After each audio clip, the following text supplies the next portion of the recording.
Let me make sure. Sorry. Wonderful. All right, no receipts. So that changes everything I'm gonna say. No, I'm kidding. All right. So no, appreciate y'all. Appreciate the invitation. I think definitely to be able to come and to share Real Dads Network and Ishmael, who like deboed me into making sure I was here. So just grateful really for the opportunity to be here. I am not a dad. Let me give a disclaimer from jump. So mad respect to all the fathers who are on the call. I want to be a dad one day. I'll share more about that here in a little bit. Kind of the reason why I have not found my Keisha or my wife just yet, but hoping to and want to do. We'll have a whole bunch of kids together. So I want to dive right in for the sake of time. I did a workshop at the beginning of July for a couple of friends of mine that was really around mental health, and like some of the brothers kind of shared when we got together 2 weeks ago. Yeah, I'm grateful that it has some type of an impact for them, and so I was asked to be able to share it with this group as well too. Before I do, let me before I share my screen, let me add something in the chat here real quick. You're going to need either your phone or a pen and a piece of paper, but pretty much something that you can use to be able to take notes on. I'm going to ask everyone to be able to create a family tree here in a little bit. Don't start just yet, but I'm going to ask everyone to be able to try to do that. I'm going to give you two different types, so that way, you know, everybody is different. So if you know how to draw, Merry Christmas, Happy Kwanzaa. If you don't, you like me and your brain freezes when somebody says you got to write something, you've got a resource at your disposal right there. So I'll put those in there. Let me share my screen with you, and then we can start the party. All right. And if you are not, I'm gonna have to go ahead and mute yourself too. We got a little bit of feedback. Um, or whoever the host is, if you can mute my boy Benji. Okay, there we go. Hang on, it is tripping. I just had my notes and they. Merry Christmas. There they go. All right, so let's dive right in. So I want to spend some time talking this evening about family trees, specifically kind of the shirt that I got on. If you met my family, you'd understand. That's kind of really the topic of tonight. So I really this idea of family, family of origin and mental health. So what I want to be able to do, I put two family trees in the chat box, and what I want to be able to do for these first, let's probably do let's do 5 minutes. If we need to make it 10, we can, but let's try to do 5 minutes if we can. What I want you to be able to do over the next 5 minutes, I want you to be able to write out your family tree. All right, write out your family tree. I want you to write out as much as you can. Start or rather focus on your immediate family. So if you've got children, your spouse, your partner, your siblings, your parents, your grandparents, great grandparents, etc. Any of those, go ahead and start on those. Write out their approximate ages, their occupations, their habits, or their hobbies.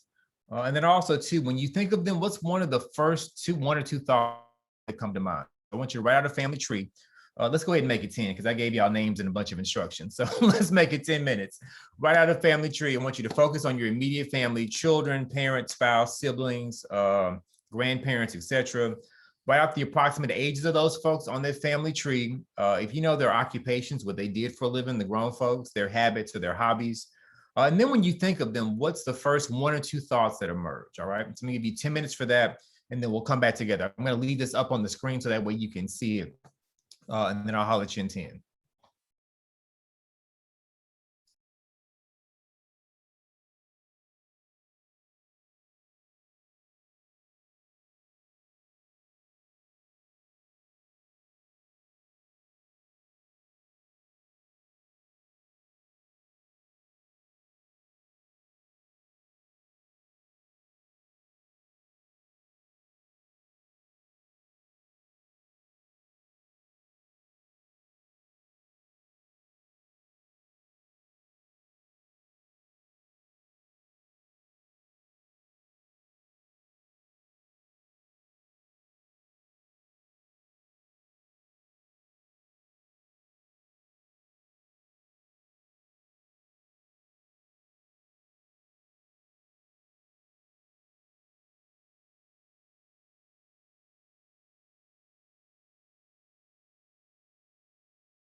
Did she can't charge you for the Slurpee, did she?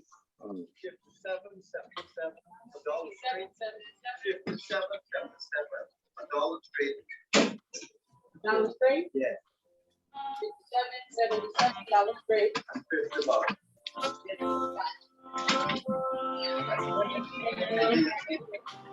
Thank you. You're welcome.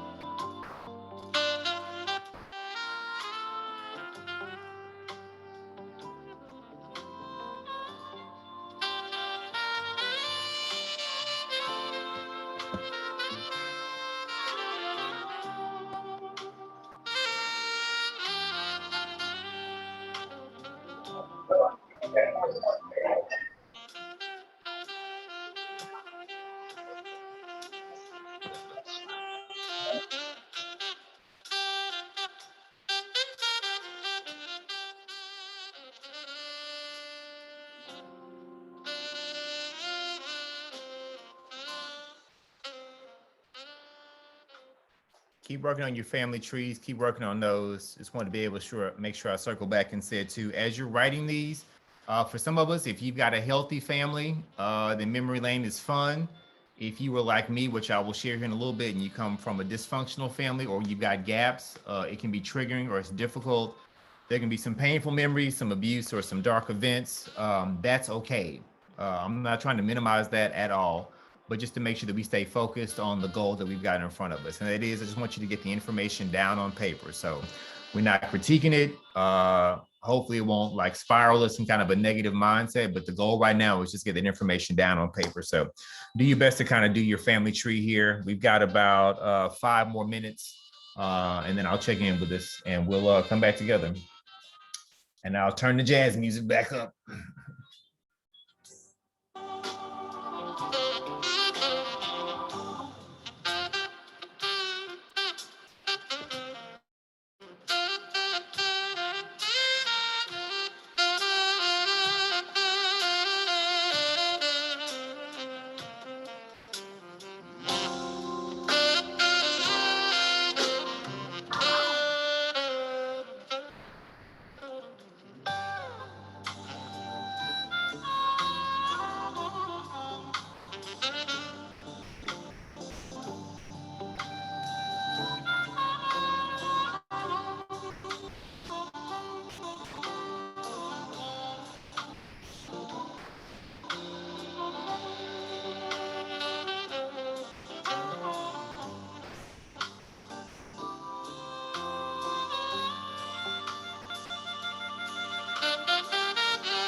Gents, how we doing? We good? We need more time. Good? More time?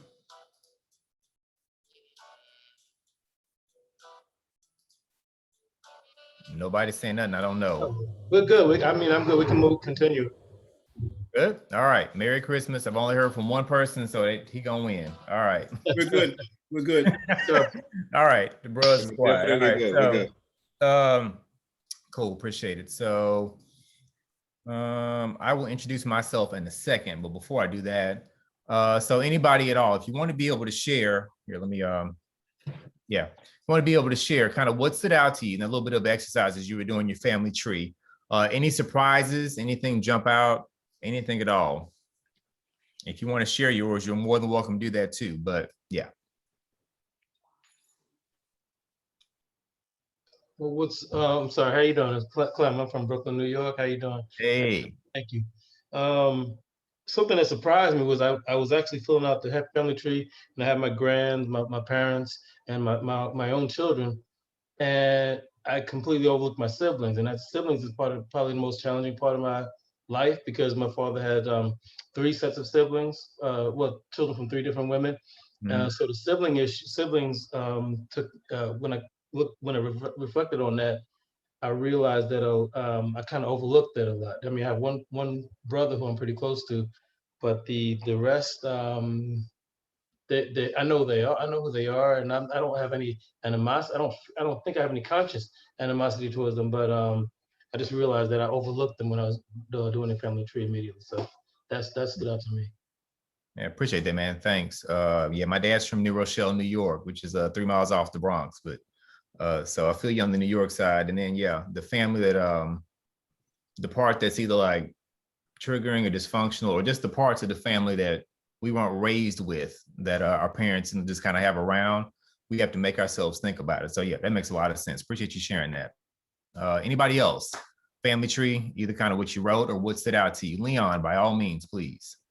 Okay, the way I started my family tree, I started with my daughter and then branched out. And what was interesting was that the furthest back I can go is my grandparents, and how I know both my grandfather and my grandmother on my mother's side, but on my dad's side, I only know my grandmother, but I don't know who my paternal grandfather is, which is kind of interesting. And I think after this, I'm gonna have a talk with my mom to see if she could tell me who that person is, assuming that is because but this is a pretty good exercise, because it stresses the importance of knowing your family history, knowing your lineage.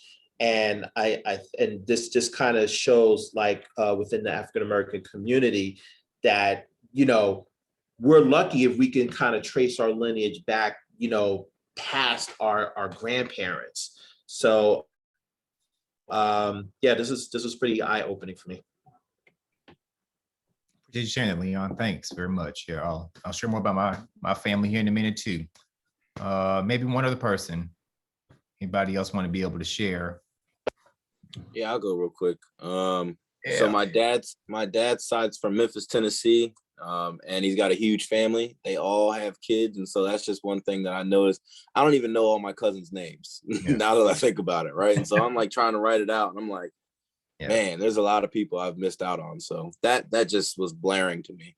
Well, yeah, man, cousins are weird. I feel like when you're younger, like, when you are like the baby cousin and like all the elders' names and all your cousins' names. And then when they all start having kids, it's like, we're not going to do this. Like, there are 30 children. We're not going to do this. Like, even when y'all introduce yourselves, I'm not going to remember when y'all are done today. When I come back in 5 years, give me 4 of y'all. I'm going to learn y'all's names and that's it. Like this, because y'all going to have kids at some point. So I feel you for real. Well, good evening. I went out of order a little bit, but I should introduce myself. So my name is Sean Watkins, and I get the opportunity to be kind of facilitate our discussion for this evening. I'm from Houston, born and raised. I'll share more about the family stuff here in a little bit. Came to Austin for college and graduated from UT back in 2004 with a bachelor's in African American Studies and History. And I got my master's in ethics from a Fuller Seminary back in 2019, so not too long ago. But I spent the last 15 years working in and out of faith-based Christian nonprofits. And primarily it's been around helping them think through how do they recruit, retain, and promote people of color, particularly Black folks in their organizations. Right now, I serve as Director of Training and Strategy at Be the Bridge, which is a faith-based nonprofit that does diversity, equity, and inclusion work, all the anti-racism stuff. I like to be able to say we are helping white people be less racist so that we can all get home safer or safely at night. That's a little bit about what I do. Avid superhero fan, avid sci-fi fan. I am not the stereotype. I can't hoop to save my life. I always wish I could. I suck at basketball. If you want me on defense, I got you. Nobody will score points. Just tell me who it is and I will stop them. But if you want to like give me the game-winning shot, bro, we're going to lose 11 out of 10 times if I have to hit that game-winning shot. So that's a little bit about me. I'm a proud blurred. I'm a proud Black nerd for real. Y'all want to talk superheroes and science fiction? I got you. So that's a little bit about me, and I want to spend some time talking about family trees. Before we do that, let me share 2 screens with you. The first one, can y'all see this family tree okay? All right, cool. So this is a little bit about this is my family tree. So that's me, the Black one, just because that's how Ancestry.com does this. But you'll see I've got my sister, Candace. These are my parents, Gloria and Marshall. Candace is from my dad's first marriage. That's my half sister. We've got my mom as well as my late stepfather who passed away a couple of years ago. And then you see as I expanded here, and I'll share more about this here in a little bit, but as we kind of expanded, you'll see my mom and her siblings, my cousins, then my 2 nephews down here, Sean and Seth. But then if we go up, I pretty much have my mom's side of the family figured out. Like these are my grandparents, Betty Jean and T.A. Roeder. My grandmother had some siblings over here. And then the rest of this stuff, as you can tell, is kind of blank. I think Leon was alluding to that. I don't know. I can't find out that information. That's part of one of the reasons why I'm on Ancestry.com. I didn't know my grandfather's first name was Tolbert till I got on here about 5 years ago. That was how I found out. He was always T.A. Roeder, even on the funeral program. On this side of the family, this is my dad's side. I don't know this much about my dad's side of the family. I know his name is Marshall. I know his first wife was Eva. I don't know my biological grandparents' names, and I'll share more about that here in a little bit. So all the stuff over here on my dad's side is a guess from Ancestry.com. I got the opportunity to go on there and to find some stuff about the family trees. And so that's kind of been the journey of me trying to figure that stuff out. And I'll share more about why we're talking about this here in a little bit. So if it doesn't make sense yet, stay with me. If you've heard this like the last time, don't spoil it. So, all right, let's keep going. So in terms of family trees, like it needs to be clear, like our family trees, they are our stories. They are our stories, right? And family trees, like they are becoming a big business right now. So if you look at Ancestry.com, Ancestry DNA, 23andMe or African Ancestry, all of these ancestries, like that genealogy stuff, it is becoming a big business. People are spending thousands of dollars. Collectively, it's millions of dollars because they're looking for family members. They're looking for their histories. They're looking for their story. And that's what I'm trying to get to help us to think about. We are people of story. We read stories. We watch stories. We tell stories. At the end of our lives, someone will write our story on our funeral program. We are inspired by stories. We are entertained by them. At times, stories can even briefly unify us. I told you, I am an avid superhero fan, massive superhero fan. Make mine Marvel. I'm a Marvel dude without question. In the United States right now, we are divided racially, politically, theologically. We are divided on just about every single level in America, except when it comes to Marvel. Marvel has made billions of dollars in this last decade. Think about it. Marvel, like the first movie from Marvel came out in 2008. That was kind of the beginnings of the MCU, the Marvel Cinematic Universe. That was 2008 with Iron Man. Barack Obama was president. What's happened since then? Trayvon Martin got killed, Eric Garner, Tamir Rice, George Floyd, Renisha McBride, Philando Castile, Alton Sterling, Sandra Bland, you name it. The list has just gone on and on and on. Trump became president. We saw the majority of white evangelical, white Protestant, white Catholic, Christians all voting for him, and it's kind of really torn the church apart. We've seen this mass exodus of people of color leaving predominantly white spaces.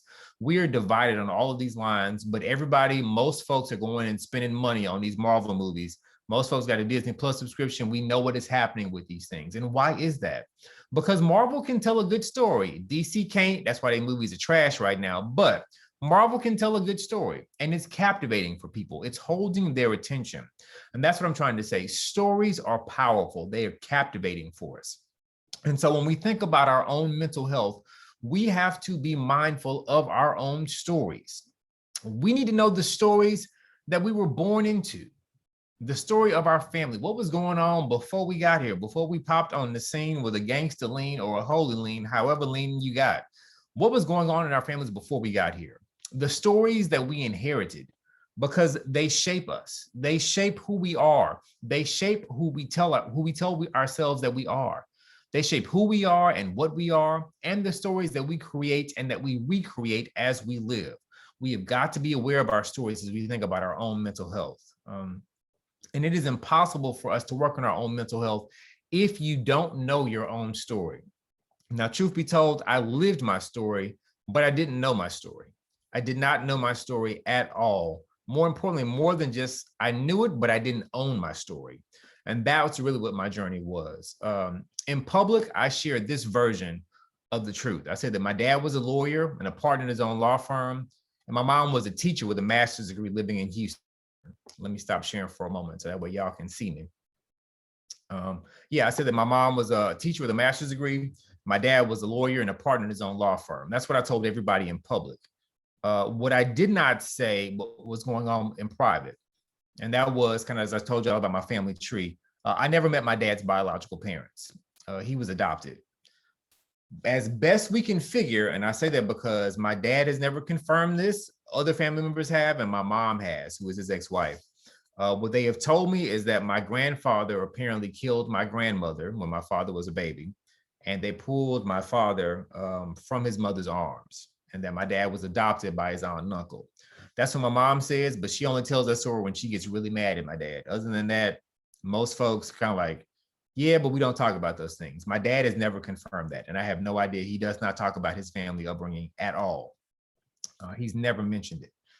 My dad married his college sweetheart, and after 12 years of marriage, after like they were together through undergrad, through law school, him founding his own law firm, my dad decided that he did not want to be married anymore. And when she became pregnant with my sister, so my dad left and he met my mom in the Wonder Bar in Houston and had an affair with my mom. My mom married her college sweetheart in the 1960s, but that ended in divorce. And she dated off and on until she met my dad in Houston in 1980. He divorced his wife a couple of months after my sister was born, rather, and he remarried my mom 1 month later. His wife had a baby. He divorced her 3 months after my sister was born, and 1 month after the divorce, he married my mom. They did not tell me that. I found that out on Google because Texas is petty and all the records are online. So I had to find that out from the internet because my parents have never told me. They got married. 18 months after they got married, I was born. And 3 years after that, my dad had an affair with the woman who is now my stepmother. And they've been married since the early 90s. Now, in the background of my dad's decisions about work, it was not just the trauma of his childhood that affected him, but my dad also loves, present tense, he loves wild turkey. If you cut my dad open, he will bleed wild turkey and Coke, like without question. He's been an alcoholic since before I was born. His wives have seen it. I have seen it. I've seen my dad fall down drunk. I have seen him be arrested before for DWIs as an attorney. As a matter of fact, alcoholism cost him his law license back in 1993 when I was 11 years old. My parents' divorce was very hard on my mom. 2 years after their divorce, when I was 5 years old, my mom was 42 and she started using drugs. And she had an addiction to crack cocaine that lasted for 25 years. And so that epidemic that's described in the 80s, or what the 80s were like, that we see in all those documentaries, the crack epidemic affecting the Black community, that was the home that I grew up in. I saw my mom pawn everything that we had in the house. She would disappear for days on end. I knew when she got paid on the 15th and the 30th of every month, or actually the 5th and the 20th, because that's when the teachers got paid in Houston. I knew when she got paid, then she would disappear. When I was a kid, I used to sleep with whatever people brought me. So if they bought me like new clothes or new shoes, if they got me a Game Boy, or if they got me a new watch or a wallet, it did not matter what it was. If somebody bought me something, I would sleep with that stuff, either wearing it or it was in my pockets, because I had gotten used to the fact that if someone bought me something and the receipt was in the house, or it could be sold for drugs. When I woke up in the morning, my stuff would be gone, and so would my mom. She was in and out of rehab from the time I was 5 until the time I was 30. So that's like 25 years. That's my time in elementary, middle, high school, college, and the beginning of my professional career. Now, let me pause there for a moment because I said a whole lot real quick in a very brief period of time. Let me ask you. So if I'm talking about all of that, and please, please, please be gentle. So, but if I'm talking about kind of all of those things, what do you think some of the consequences would be if you grow up in a house with two parents with addictions? So I won't say like, I won't let y'all like try to figure out what my insecurities are. I will just ask you, if you've got two parents with addictions, how does that shape a child and their upbringing? What would life be Hey, like? Sean, Yeah. I would say one or two things. You would avoid addictions yourself or be addicted yourself. One or two extremes. You would hate addiction or you would be addicted to something. That's excellent. Yeah. I'd almost say it's a spectrum, right? It's three of them. I both avoid addictions at all costs. I'm addicted to something myself, or it's both, right? There's certain addictions that I do avoid, and there are others that snuck in that I wasn't aware of. That's an excellent point. I appreciate that. Yeah. Somebody else. What do you think? Yeah. What's up, Sean? I would say like you probably, you could. I had grew up with the feeling of not being enough. Like you're not enough. Like I'm not enough. Absolutely. It's huge, right? Yeah. Especially if that's your formative years as a child, that feeling of inadequacy, of not feeling like you're enough, right? Absolutely. You feel that as a kid, you will carry that into your adulthood, right? There's always, what do they call it? That imposter syndrome, right? If somebody knows the real me, then they'll know that I'm just faking it, right? Absolutely. Yeah. Somebody else. Way to destroy my confidence, everybody. Good job. Yeah. Come on, Ishmael. What you got? I would say your childhood innocence is gone because you have to grow up fast. Yeah. And trust issues. Yeah. Ishmael cheated. He's already seen my slides, but yes, absolutely. Sean, That's two huge ones, right? There's trust issues and then like having to grow up too fast. That's monumental. Absolutely, brother. Appreciate that for real. Yes, sir. Go ahead. Yeah, I'm sorry, Clem again. It struck a chord when you were talking just now because you were my Aaron. All right, Aaron is my youngest brother that my father had when he cheated on my mom, and I guess as when I was as a kid, because my father was kind of my hero, sort of. I mean, he was like I said, he had kids from multiple women, but he was still my hero growing up. I saw him; he was strong, intelligent. He was everything to me. So when he had this child outside, what was going on with him and my mom actually developed a kind of an alcohol addiction behind that. It messed me up a lot. So yeah, I'm not sure. I'm not sure where I'm going with this, but I'm just saying it struck a chord with me. So I just I'm still reflecting. Like I said, when I talked about at the opening, when I was doing the family tree, and I had issues with trying to think about reflect on how I see my siblings. I guess that's one of the reasons why. So yeah. I appreciate you sharing that too. Yeah, man. Absolutely. Thanks for sharing that. It takes courage to be able to, I think, to look at our families objectively as best we can. I think we can look at our families and emotions always pop up, right? But to be able to look at them and just say, these are the facts, these are the people, these are the events. And just to be able to name that, to go on that old metaphor of like going on the balcony, right? Or going up 30,000 feet and looking at it, because so often we're in the midst of it. We have the opportunity to be able to step back and evaluate it. Like if it was a stranger telling these things, or if it was our best friend telling us these things, we would instinctively know how to be able to help that person, how to love their brother, how to support him, right? But because we live it so much, it's hard for us to be able to take a step back. So I appreciate you sharing that, like without question. And I'd say too, like, I think for where we are right now, you don't necessarily need to go anywhere with it. I think that's kind of the point of this exercise, right? It's just to kind of illuminate that and say, all right, so how you doing? Who's your tribe? Who's your people? And to be mindful of the fact that that shapes us. It has an impact on us in incredible ways. So I appreciate all y'all sharing. Let me dive back in here and then we're going to keep going. So let me share this one. All right, and pull my notes back up. I don't know why this thing is. All right, let's just close that because I don't know why it keeps appearing. Sean, while you're pulling that up, Go ahead, please. I just want to welcome Emmanuel. He was our scholarship winner for 2021. All right. Hey, scholarships. Woo, woo, woo. Thank you. Emmanuel, congrats, bro. Congrats, man. Yeah. Scholarships for real. No debt. That's right. So by all means, we can celebrate that. Yes, for real. It's not really a full scholarship, but it's more recognition than anything else from the Real Dads Network. And we had a lot of young men that applied, and he came out on top, and we just celebrate him. He's on his way to college. That's great. I ain't saying you're paying for everything, just still. That's the goal. It's like no debt. So for real, like yes, brother. We'll do story time with Sean real quick. When I got to UT, like I did not plan on going to college. I didn't want to go. I was number 9 in my class. There were 8 girls in front of me. I was the male valedictorian, they told me. And they were like, the president for UT came by Jack Yates in the heart of 3rd Ward in Houston, Texas. George Floyd and I went to the same high school, which we can talk about later. But the president of UT came to our school and said, we don't have any Black students enrolled. We will give you a scholarship right now. And they said yes, applied late and got in. And when I got there, I told them, I cannot afford to go here. Y'all need to find me some Scrooge McDuck money or I'm not gonna make it.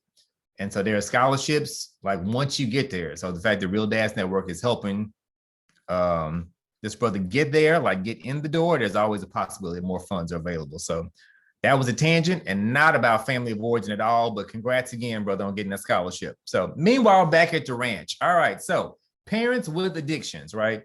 So here's some of the things that I've kind of realized with the help of a therapist and me going to Al-Anon. Al-Anon is for family members of alcoholics or people with addictions. And so kind of over the last few years of me really going with them, these last 3.5 to 4 years, really, where I've taken responsibility for my own mental health, not just being aware of it, but taking responsibility for it. Here's some of the things that I've kind of realized having parents with addictions have shaped me.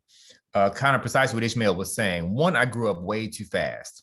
I grew up too fast. I had adult responsibilities as a child. And as a consequence, it forced me to wrestle with things to the degree that my innocence with the world was taken away very quickly.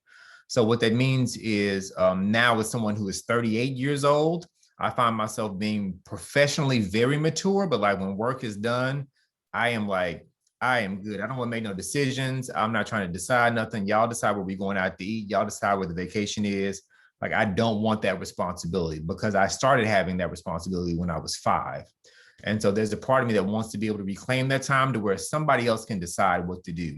And so I have to practice the discipline of saying, when am I going to trust my friends to be able to decide? And one of the times in which, nope, I actually need to be a grown man and take responsibility for the situation. But I grew up way too fast. Another thing was I have some mistrust of authority. I have mistrust of authority. And that's because I assumed that authority always had to do with punishment. Because my parents had addictions and they were not around a lot when I was growing up. I stayed with my mom for a couple of years, but she was in and out of halfway houses. She lost her apartment. And so they were going to put me up in foster care, but my dad said I could stay with him. And I stayed with my dad from 6th grade until 12th grade. But my dad was an alcoholic. So I am like 10, 11, and 12. And my dad's like, here's some money. I'm going out drinking, or I'm going over to my girlfriend's house for the weekend. Take care of yourself. And so I didn't have those authority figures in my life to say, oh, wow, you made straight A's, or you cleaned your room, or you did your chores. Good job, son. I'm proud of you. I didn't have them around to affirm me. I had them around when I did something wrong or when I didn't do something that I was supposed to. So in my mind, it meant that anybody in authority, when they came around, it always had to do with punishment, because that meant that they showed up when I was doing something wrong. And this affects me to this day. Every single boss that I have, if I get a text message or an email, hey, Sean, can we meet tomorrow? For what? I did my job. Wait, I have done my job. I've done my job with excellence. It could be a new project that they want to be able to talk about. Great. If there's an issue that's going on with work, I have done my job to the best of my ability, so we can have a conversation about my work ethic and the ways in which I can always improve. It does not mean that my life is in jeopardy or that my job is threatened. And that's a discipline that I had to be able to work on. I also have trust issues with women. I am attracted to crazy/dysfunctional women. My boy Michael Cox said, don't say crazy. I'm keeping crazy because that's where I am on my journey. They are crazy, but also The more professional term is dysfunctional. And it took me a while to be able to realize that. My therapist told me 13 years ago, he said, Sean, your mother is the first woman that you have ever loved. Of course, you're going to have trust issues with women. Her fingerprint is on every relationship you have with a woman, professionally or personally, for the rest of your life. And I had to recognize that. I had to recognize that women who were healthy mentally, physically, emotionally, spiritually, psychologically, if I'm honest, years ago, I was bored. They were healthy. There were no problems to solve. There were no fires to put out. Oh, but if she's dysfunctional, man, oh, like she just needs a good man in her life.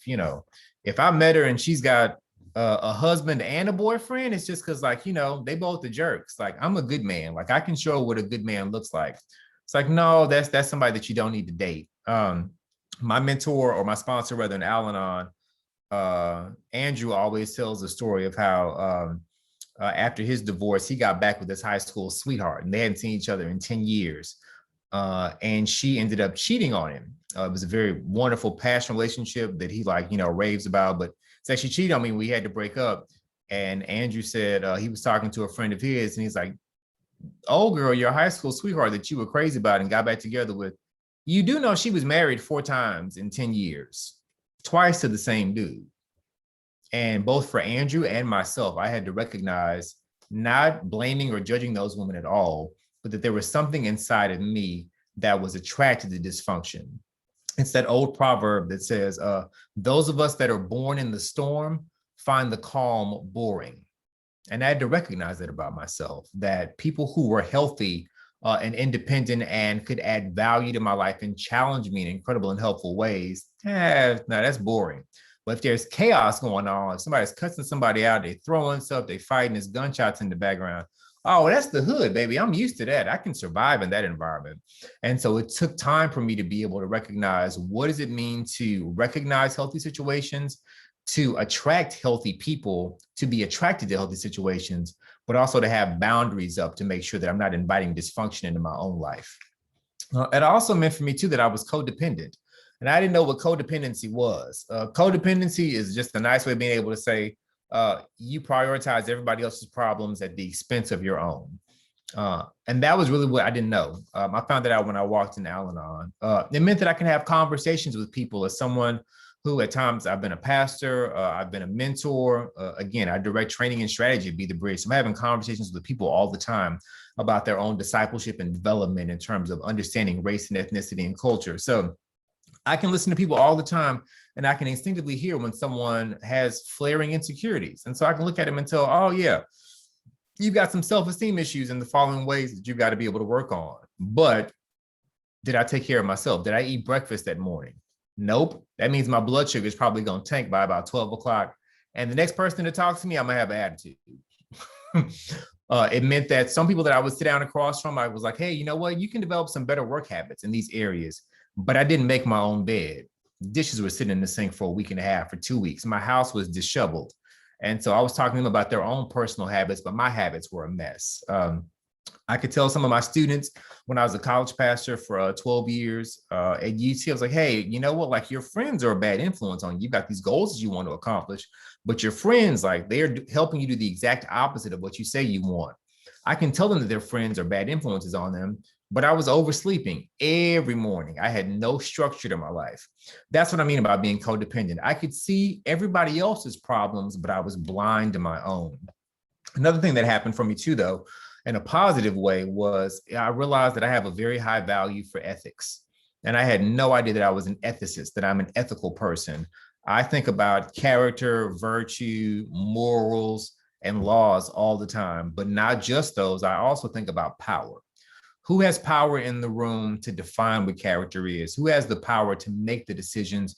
Who has the power to write those laws? That's one of the big reasons why I do diversity, equity, and inclusion work. Most of the racist ideologies that are occurring in the United States right now, they are limited from a white perspective only around character and virtue and morals, and marginalize people's Black, Latinx, Indigenous, Native American, the Asian diaspora. We're asking, who has the power in the room to make decisions? I'm an ethicist at my core, and that's because of the upbringing that I had. It also created me a pornography addiction. It created me a pornography addiction. I got introduced to pornography when I was staying with my dad. It was a coping mechanism for how to deal with life's problems. My dad had tapes in his closet. He would go drink, and I would look at pornography as a means of dealing with or escaping from life.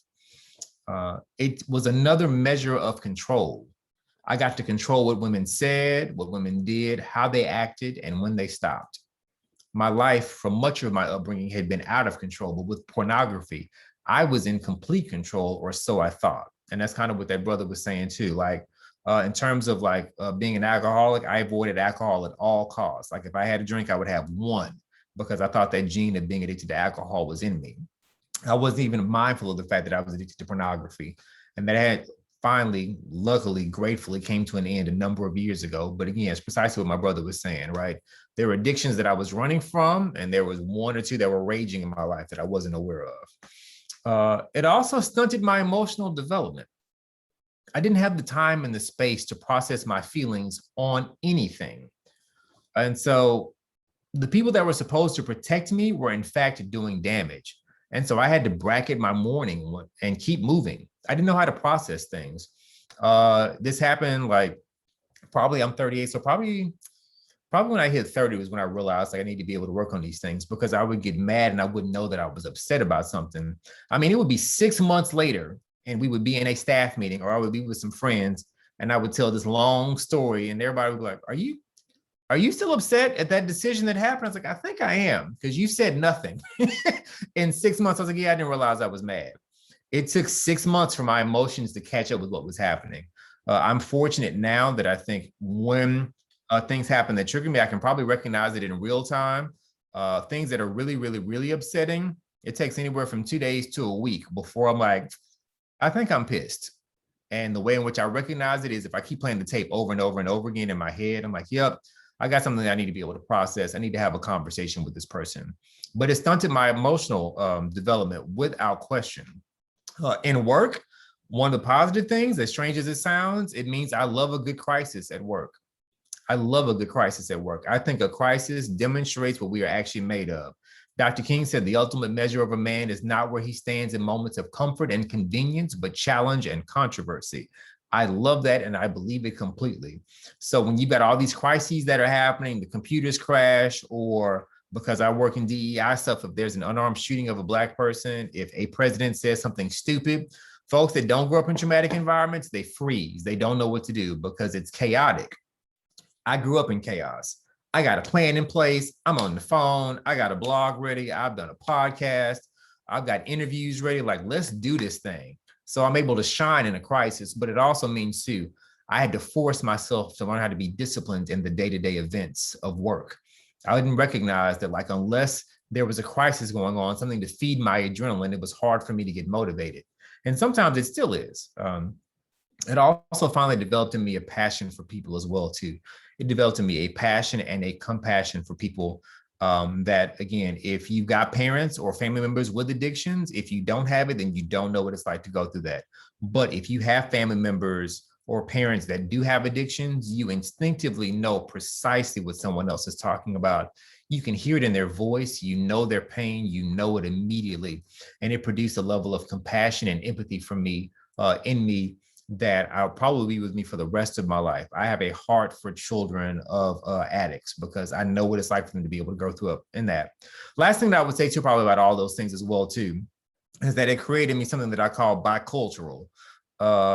And that means like I understand the hood and the suburbs. Dad was a lawyer, mom was a teacher. So I love to pair a nice Syrah red wine with some smoked Gouda, a good cheese. I love the arts. I love jazz. I love classical music. I went to go see Hamilton on Broadway. I love all of it. I also know if I go home to Third Ward in Houston, I know which lights we all need to run. Otherwise, we're going to get robbed. I can spot a crack house a mile away. I have an instinctive radar. I know when the cops are nearby. I don't need Waze. I'm just like, we've been driving for a minute. I feel like the popos are nearby and then they'll just pass us all of a sudden. Like, it's hood law. I understand the suburbs and I understand the hood. And so that's one of the gifts and also the consequences of those things. I our families of origin, they shape our life. Now, why am I talking about all of this? Because we think about mental health. 2018, I quit my job, 2017, rather, I quit my job. I worked for the largest majority white collegiate Christian ministry in the country. As y'all know, by 2017, 45 had been president for a year, and they were tripping. So I resigned and finished working on my master's degree and spent my savings like I was rich, and I'm not. But in the midst of that, one of my friends told me, you should go to Al-Anon. And I walked into Al-Anon, and that was where I heard people talk about what it means to be codependent for the first time. That was the first time that I heard people talk about taking responsibility for their own mental health, not just reacting to life, but living their lives in such a way that they recognize that we were both the problem and the solution. That if I am sitting at home by myself and I have self-destructive habits, if I'm sitting at home by myself and I am depressed and I have anxiety and I am walking around angry at home alone, I both am the problem, but I also am the solution. I can choose to be mindful of how I am thinking, how I am engaging in these things. I can have healthy habits in my life to make sure that I don't go off the deep end. I can make sure that I am going to a therapist, that I have access to all of the positive resources that are at my disposal so that I can make wise choices and not make unwise choices. And so I learned that from Al-Anon and from therapy. And as I was in Al-Anon, one of the things that they said was, if you're familiar with any 12-step program, they will tell you, same thing in Al-Anon, family members of addicts, you got to do your own 12-step process as well. And so we got in there and we had to do our own step one. I was powerless over the situation, that my life had become unmanageable. And so sat down, my sponsor was like, write out your step one. And my first sentence, dad's alcoholic, mom was a recovering drug addict. I grew up in a dysfunctional family. And when I got to college, and my sponsor said, whoa, hey, you can't run past that. You can't run past growing up in a family with two parents that are addicts. You have to talk about how that shaped your life. Were your grandparents addicts as well? So I was like, actually, they were. Yeah, my grandfather was an alcoholic, and my grandmother had an addiction to prescription drugs. It's like, you need to write that out. What was it like to see all of the adults in your life be addicted to something as a child when you were growing up? How did that shape you? That's not saying that they're to blame for those things, but that's the soil, that's the air, that's the environment that you grew up in. And that shapes the man that you are today. And I walked out of that meeting, and it took me 6 months before I was actually able to go back and to write out the story of my family. It took me 6 months before I was able to kind of go back out and write out the story of my family, to return to that first step again. And I say all that, my friends, to be able to say, we are responsible for our actions. We are not responsible for the actions of our families that we were born into. If we had healthy families, great. Don't mishear me in this at all. I think if folks grow up in healthy families, sometimes they can feel bad that, like, I didn't have those problems. No, if you grew up in a healthy family, or if you are helping to create a healthy family, that is the goal. We're trying to be like you when we grow up. So if you had a healthy family, praise God. God be praised for that. If our families were not healthy, that's okay. That's not our fault, but it is our problem. That's the responsibility of what it means to be an adult. We don't take responsibility for the decisions of others. We do have to live with the consequences. And so we do the hard work to make sure that those family of origin issues that we may have grown up with, that we don't pass those down. My friends always tease me because I have the same running joke. I'm going to break every generational curse in my family. I'm breaking every single last one of them. My kids are getting new stuff. They're not getting nothing from my parents or my grandparents at all. Regardless of what type of family that we were born into, we have to name that regardless. And I say all that because families of origin, they shape us, right? They shape how we approach work. They shape how we approach money, our field of interest, whether we're workaholics or whether or not we're lazy. They shape how we view rest.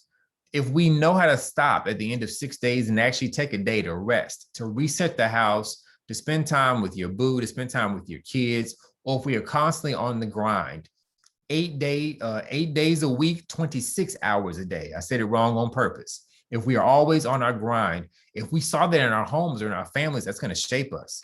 It shapes how we handle conflict. Do we let conflict linger? Do we go and are we abrasive? Are we harsh? Can we sit down and talk about the facts, the feelings, and the identity from those conversations? It shapes how we interact with other people. Do we need to be the alpha at all times because life was out of control? We have to be in control in every single situation. Or do we always defer to people? We never take responsibility for our actions. It shapes who we are attracted to, how we love and how we show love. I would add to that too, how we receive love as well too. Our families of origin, they shape us in all of these ways. Now, I bring all this up to be able to say, I want us to be able to go back to our family trees just for a few moments, and then we're going to spend the rest of the time kind of debriefing this and discussing this until Ishmael says, Sean, shut up, and we through. So I want you to go back to your family trees for a moment, and I want you to be able to add in some of those characteristics of your immediate family. For your parents, your siblings, I want you to go back in and add if they were married, if they were divorced, if Papa was a Rolling Stone, or if Mama was a Rolling Stone. Again, just to be able to name that. I want you to go back in and add to their emotional state. Were they happy? Were they depressed? Did they have tempers? Were they passive or aggressive? Did they have addictions? Were they healthy physically, mentally, emotionally? I'm going to invite you to kind of go back in and add those things because, again, the more we think about our family of origin, again, not making excuses for us in any capacity, but the more that we think about our family of origins, the more it gives us a clean template to recognize where we are, the work that we have to do. And I think it gives us the confidence to be able to say, this is who I am. This is what I need in order to be healthy. And it just gives us our bearings for the world in which we live. So let me stop there for a couple of minutes. I'm gonna give you 5 minutes. I know that's not a lot of time because I want us to dialogue and discuss and make sure I give this time back to Real Dads Network so we can chat. So I'll give you a couple of minutes there. I'll leave this slide up. Go ahead and add some of those things in terms of those key characteristics. I'll say some final thoughts and then we'll have a discussion.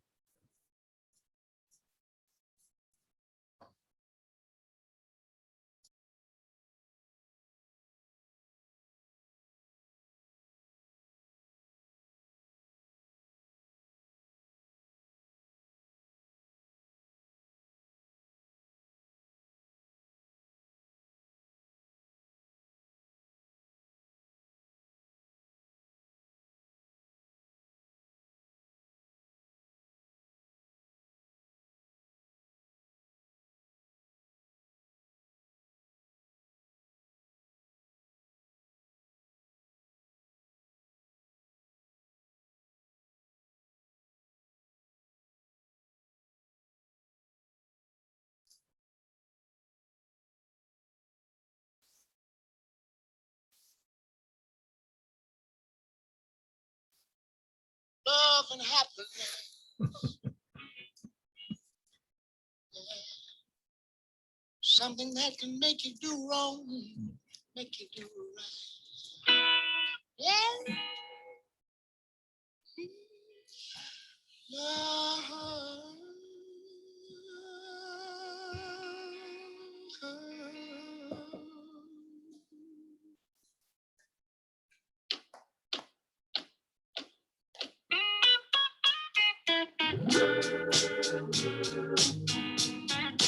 Love and happiness. Wait a minute, something's going wrong. Someone's on the phone, 3 o'clock in the morning. Yeah. Talking about how she can make it right. Yeah. Yeah. Happiness is when you really feel good about somebody. There's nothing wrong being in love with someone. Yeah. Oh, baby. Love and happiness. Love and happiness. Love and happiness. Love and happiness. Oh.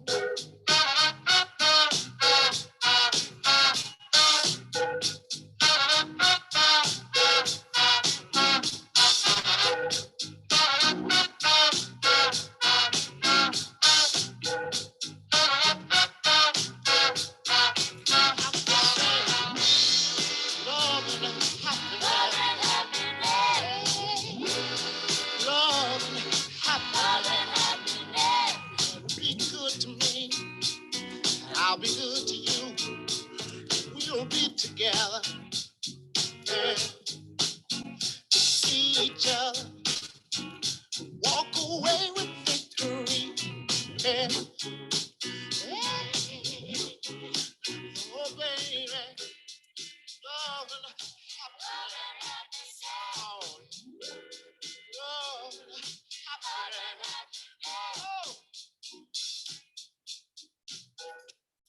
gonna stop that and bring us back together, because if it's Al, I will get distracted and forget what I'm doing and forget the direction we need to go for these slides. And I'll stop lip syncing and start singing for real, and y'all never let me come back to visit and hang out and nothing like that.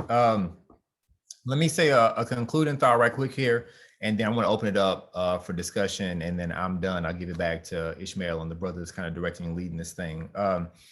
I bring up all the things about family of origin because I think we've got to be able to recognize, as I was saying before, our family of origins, they shape the story that we inherited, the story that we were born into, but they also get to shape the story that we tell ourselves and the stories that we will tell our children. I'm reminded of Bishop T.D. Jakes, who's the founder and pastor of Potter's House in Dallas, Texas. They asked him once, like, why are you doing all this? You preach all these sermons, you're going overseas, you got all these conferences, you got all these mission trips, you're writing all these books, you're doing all this stuff. Like, what's kind of your ultimate goal from all of this? And, if you're a Christian, if you're familiar with Jakes at all, then, like, he's an amazing communicator, an amazing speaker. He pulls illustrations out of everything. But Jakes really randomly, he said something sitting on the couch one time that just stayed with me. That man said, I want my grandkids to kiss my picture. He said, that's why I'm doing this. I want my grandchildren to kiss my picture. He said, I want them to think about our family and to say, we don't know where this man came from, but he changed the course of our family. And he said, that's no disrespect to the ones that came before me. He said, but there's some jacked up stuff in my past. And he said, I wanted to be different. I wanted to be able to lead my life in such a way that my children and my grandchildren could say, that's a model that I can follow. And so I think if we've come up in a healthy family, then there's always an opportunity for us to get healthier.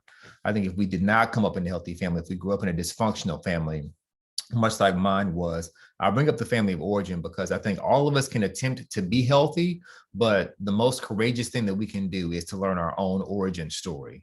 The more that we can learn our own origin story, where we came from, how it shaped us, how it shaped the values that we have, it gives us a courage and a confidence to be able to navigate life that I think is just not there otherwise.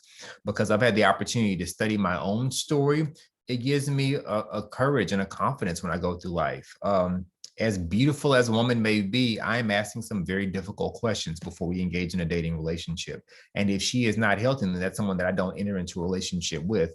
Because the possibility is, if we get married, if she has a kid and she's dysfunctional, I got to carry that dysfunction with me for the rest of my life. I ask questions about where I'm going to work. If my boss has a temper, if this job is not just going to pimp me and use all of my good brain, but they're actually going to pay me what I'm worth, because you are worth a lot and your time is valuable.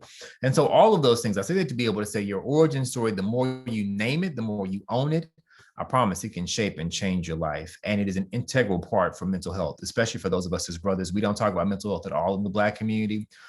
We just say that our uncles and our aunts have issues and they just always have a friend that sits with them at the family reunion, or they just stay in somebody's house.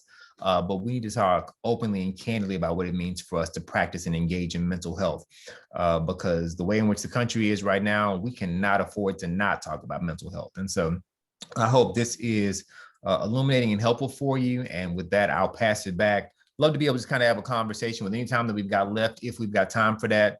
But yeah, thanks for the opportunity to be able to share. And I hope it was meaningful for you. Hey, Sean, thank you so much. It definitely was meaningful for us. And Ishmael, thank you so much for making this connection for us like you do so well. We definitely appreciate you. So Sean is here. I mean, it's just amazing. I like the point where we have to realize that it's not our problem, but it is our responsibility. And I just love the point that if we don't name it, we really can't deal with it, And one thing I find very powerful is if we don't deal with it, we suppress it and it comes out in other unhealthy ways that can be very detrimental to us.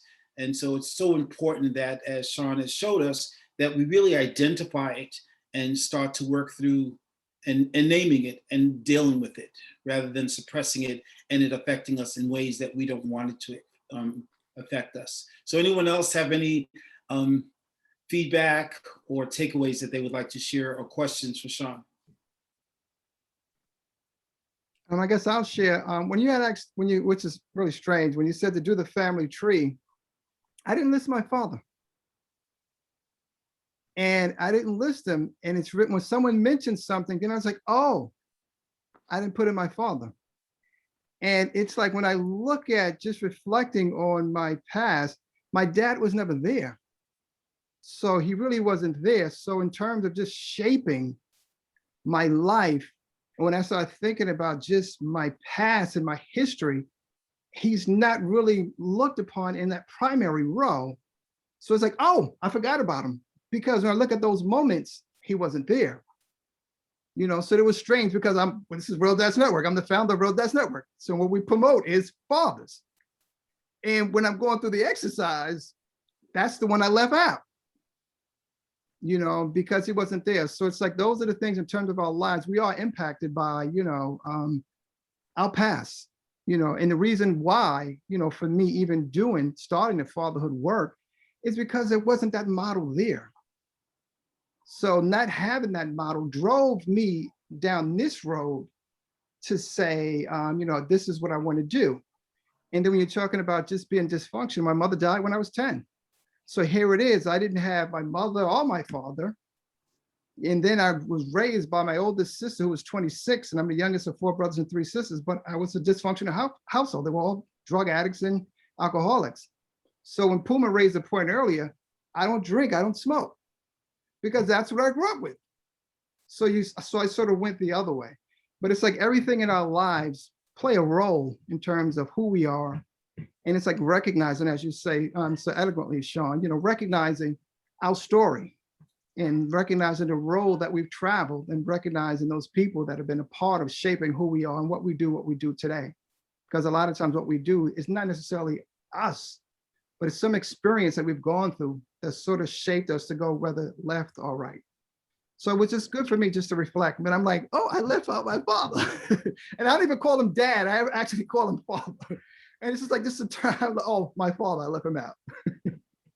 Man, Derek, that's powerful, man. I appreciate you sharing all of that, man. That's like, I echo that. I understand a lot of it. Yeah, like I was saying, like with the whole Al-Anon thing, like my parents, I mentioned their names. I've never, like I'll call them mom and dad in public and in private, but their names in my phones, it is Gloria Watkins and Marshall Watkins. Like, you know, I have so many. His name is Earl, and that's what I put in the phone, Earl. You know, like I know so many people, like they have mom or dad, and I'm like, you put that in the phone? No, her government name is in the phone. His government name is in that phone, right? So it's weird how those things impact us. But like you said, not having your dad around, but from that, like to found Real Dads Network, right? I think sometimes we can just always look at the things that's in front of us and these good things. But sometimes, like you were saying, like for us to be able to stop and say, oh, that's what put me on this road. I didn't even think about that. Like the whole, like the diversity stuff for me, it was like, I got to college and that was the first time I'd seen somebody explain Black culture before. They like, you know, so where did crack come from and how did that pop up in the hood all of a sudden? But how was it framed when we talk about Black people in the news and in the media? And it messed me up entirely because it wasn't just a study on Black folks. It was, that man was talking about how my family was jacked up, and it changes your life, but we don't think about those things. It's like, oh, the questions I had in my youth, those are the questions that I'm answering now in my 30s and 40s and 50s, but we rarely connect those. But when we do, something powerful happens. So yeah, man, I appreciate you sharing that. Absolutely. Absolutely. Thanks, Sean. So does anyone else have any takeaways that they would like to share? Thanks, Derek. Thanks, Sean. Yeah, sometimes, Mike, you know, real quick, I'm sorry, let's get you up real quick. Sometimes you don't know that you're in a dysfunctional situation because it's the norm. So a lot of times, like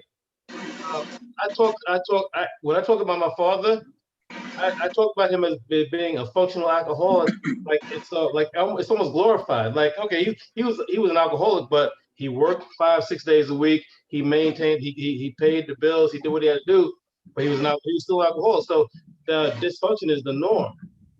And that's something you don't even realize that until you reflect on things. I'm sorry. Thanks. Erwin. Oh, okay. Well, yeah, no, I got a lot from this. This was unbelievable. I connected so much with this. I mean, I grew up in Costa Rica in poverty on top of that, which is third world country poverty, like barefoot, shirtless is difficult. And my mom definitely was, into drugs, and my dad is alcoholic. Stepdad was a super drug addict. It was on a different level. I even sold drugs at a really early age, at 10 and up. So, I never thought I'd go to college. I was in 3rd grade. I was like 15 when I came to America. I managed to go to college. It was an amazing experience for me. But I'm petrified of having children. I'm scared to death to have my own child, because I don't want to repeat that. And Mike knows, like, I'm a savage when it comes to, like, I'm super direct. Like, when it comes to dating, I just let people know straight up. Like, I just pick up and leave. Like, I'm just like, you know what? I'm not feeling this no more. And I just get out. I'm just not, the fear of just repeating my life again with someone else. I'm terrified of that. And it's scary. So, both my parents were depressed, and the emotional states, all different things. So I'm struggling with a lot of different things myself. So it's really, really interesting. Got a lot of value from this.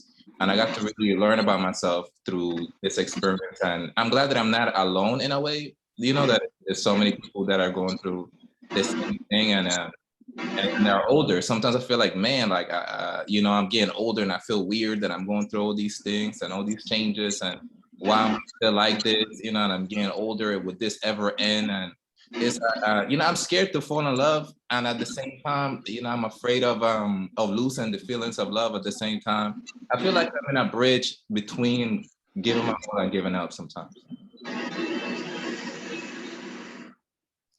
Yeah, I have a question. Appreciate y'all sharing. Go for it, Sam. Yeah. Yeah, I had a question. When you say addiction, right? My father was addicted to alcohol, but from what I learned when I got older, once an addict, always an addict. Yep. So I from what I'm learning from this is, I feel he went from addiction from alcohol, and you could, from what I'm asking this question, can you become addicted to something else, like religion or working? Because I'm an addict, and sometimes I get caught up into something and I just get addicted to it. I mean, it's just like, if I eat this bag of chips, it's like this type of chip, this chip, just keep going for it. But I'm like, my parents, I feel, this opened my eyes, at least I think, they were addicted to religion. And they were so addicted to it, a lot of the things that was on that list, I went through. And sometimes I feel that was the reason why, because it wasn't like a bad thing. Religion, of course, is not a bad thing, but when you have an overkill of it, and when you're addicted to it, and you're not doing it in a certain type of way, it could be addiction. This is just my feeling. That's a question I'm asking. That's an excellent question. Let me preface this by saying I have a bachelor's in Black people and a master's of divinity, and in no way, shape, or form as an authorized psychologist. But as somebody who's been in more Narcotics Anonymous and Alcoholics Anonymous meetings and is reading a bunch of stuff on mental health, let me say, yes, no, spot on. That is absolutely right. What we do see happening is that people, once they are an addict, it's not that they're always an addict. It's that an addict is an addict in everything. And we don't think about that. I think it's downplayed in our society. Part of what's happening with when Netflix first came out, right? Like it changed how we view television. I was born in '82. I remember when television went off. It was MASH, the Star Spangled Banner, that flag was waving, and then television went off for 8 hours. And then, we had cable that was 24 hours. Now you've got Netflix, and people are binge watching shows now. They're inhaling 24 hours of shows over the span of 3 days. It's an addiction. We are addicts in all things. People who have addictions, we are extremists in all things. If somebody stops being addicted to drugs and alcohol, you've got to find something else to be able to fill that time period. And some folks become addicted to food, or they become addicted to sex, or they become addicted to work, anything like that. They've got to find something. And so that's the balance. I think people who, my experience has been folks who work the steps and work their own recovery program, you will see those levels taper off, but the tendency to have an addicted life is always there. But that's what they have to be able to manage. And it's recognizing that I'm not just giving up one addiction for another one. But that takes time to be able to recognize that. I got excited and stopped, but my last slide talks about making sure that we find a therapist as we deal with these things, and make sure that we find resources on mental health as well too. There's so much stuff that's out there, both for children of addicts or people who are recovering addicts themselves. There's a wealth of resources out there, but no, you're spot on. People who have addictions, it is a struggle, and those addictions tend to show up in every facet of life.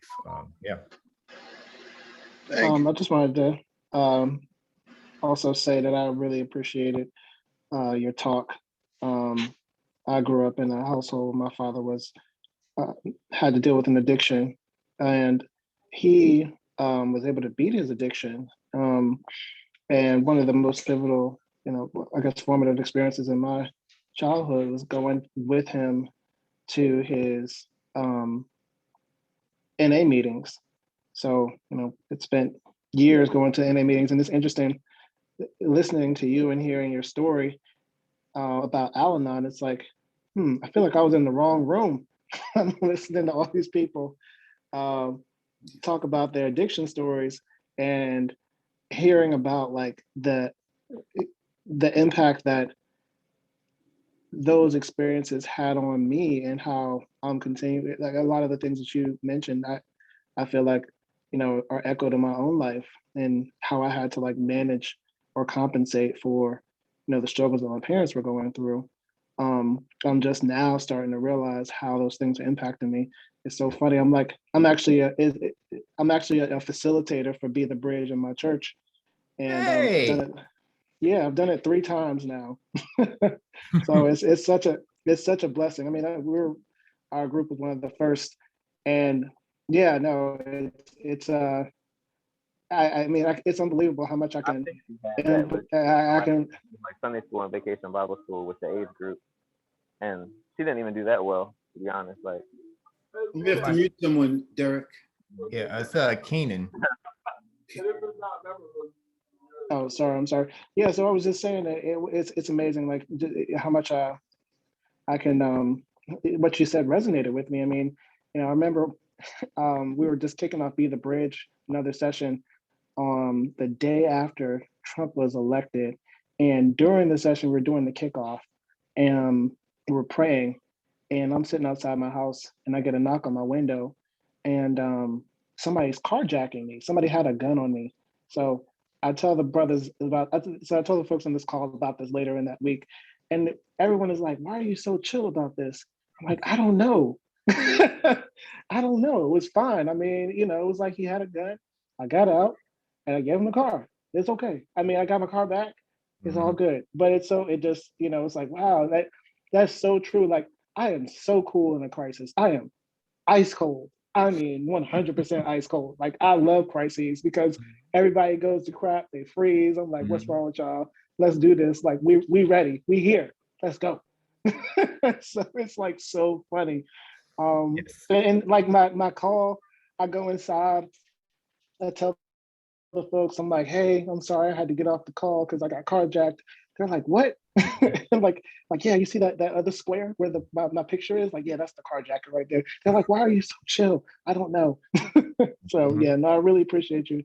This is such a blessing. I'm gonna look into some of the things that you mentioned because like I said, I feel like we're like exactly the same age. And it's like I said, I'm starting on this journey of discovery and realizing there's some aspects of how I manage in life that are a function of what I went through as a child. So thank you so much for being so transparent. I really appreciate it. Thank you, Brandon. I appreciate that, man. Absolutely. Yeah, I walked into Al-Anon and they got through with that opening share, and I whatever, I'll keep it real. I was like, where the hell have y'all been? Like, I needed y'all 30 years ago. You mean this is exactly? Well, I'm not supposed to live like this? I'm not supposed to help everybody else with their problems? What is this codependency you were talking about? I was so confused. Like, it has been the last 4 years of me being like, like I knew it was jacked up, but I didn't realize it was that dysfunctional. This has shaped my entire life. So, I feel you, man. Absolutely. Yes, exactly. Thank you so much, man.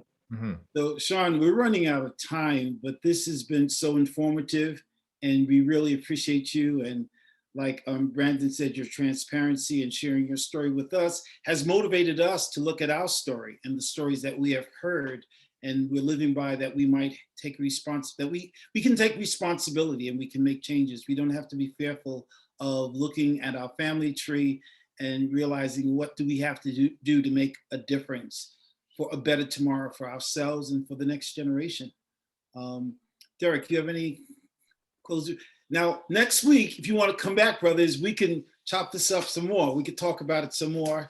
And those that are on the WhatsApp, let's keep the conversation going, because I'm sure there were others on the call that had something they wanted to say. And if you didn't have the opportunity, next week we'll have a chance to talk about it some more. Sean might not be here, but I'll be back. You're welcome. You're always, it's open. Yeah. The family Appreciate now. y'all letting me share too. I'm a Baptist trained preacher, so I'm always long-winded. So I appreciate y'all letting me share for real. Your Appreciate family it. now. Yeah, because you're a brother now, Sean. You down with us now. Yeah, thank you. So Melvin, have Melvin share. Melvin, is this your first time, Melvin? Yeah, it's my first time. What do you want me to share? I'm just listening. I'm just absorbing everything. Or just who you are, that's all. I got a story to tell, but I could wait till next time. Well, you can just share who you are. Tell us who you are. Okay, yeah, I can tell you who I am. My fault. If you have kids. So my name is Melvin Washington, known as Mr. Washington to the PS11 community. I taught that school for 20 years. I left 2 years ago to become a dean in the middle school. And I have a 19-year-old son and she'll be 5 next week, 5-year-old daughter. 2 different marriages. That's why it's a big gap.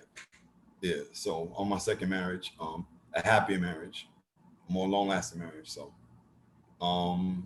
yeah, I mean, it's a lot I can get into, but I don't want to get into that much. But that's the gist of my story. I have the same story as everyone else. Grew up in the hood from Harlem, grew up in Grant Projects, but I've been living in Brooklyn for a while. I've been teaching out in Brooklyn for 22 years, so I'm by borough right now, so you know. Yeah, Harlem Road. Yeah. Well, Melvin, thank you. And I think Paul brought you in, right? Clem brought me in. Clem is PS11, that's right. Yeah. Thanks, Clem. Well, welcome, Melvin. Welcome, Marvin. Welcome to Brooklyn, brother. Thank you. Welcome. You're not in Brooklyn. What's up with this? Brooklyn, baby, East New York all day. I'm Harlem. I'm the Bronx for a minute. I'm BK right now. That's all. Stay in All right, BK. Mr. Washington. Thanks, Melvin. Welcome. So that's it for this evening. Sean, next week. Yes, please. There's a brother on here too. Is Malcolm, if he mute himself and talk to the brothers? Malcolm Gandy,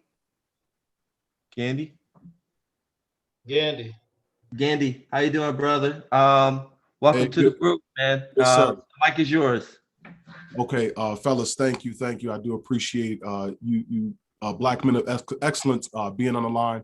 Real quick about myself, from Albany, New York, 38 years, dean of students at our current high school, Albany High School. I'm also a personal teller for Showtime Sean Porter.